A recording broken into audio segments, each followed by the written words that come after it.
Conquer the Crash by Robert R. Prechter.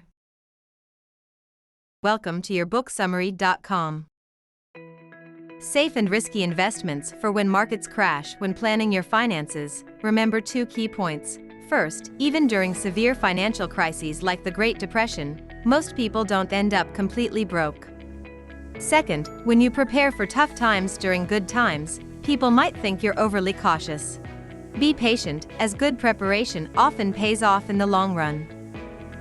Here's how to navigate investments during economic downturns. Investments to avoid. 1. Bonds. Why risky? Conventional wisdom says high-grade bonds are safe, but this can be deceiving during a recession. Many bonds get downgraded, leading to defaults and loss of your money.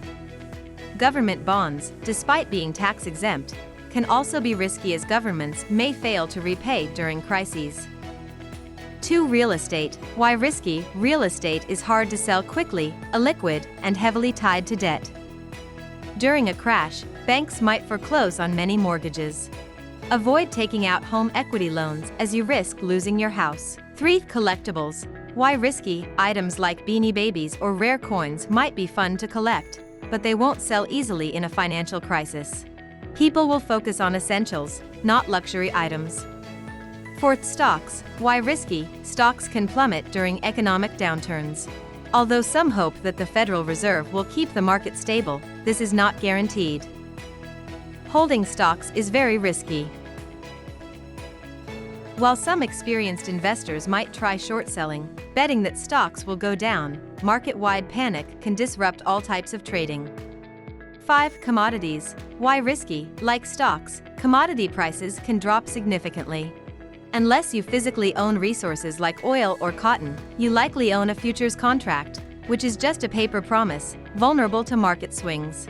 Safer investment options. 1. Cash. Why safe? Physical cash doesn't lose value during deflation, when prices drop. With interest rates very low, holding cash can actually be beneficial as its value may increase when other assets lose value. If you don't want a minimal gain from a certificate of deposit, CD, holding cash is a better option than losing money in riskier assets. 2. Precious metals. Why safe? Gold and silver are tangible assets you can physically own. Their prices might dip, but they will never become worthless, unlike stocks. Buying physical metals, not futures contracts or certificates, is a good way to safeguard your wealth.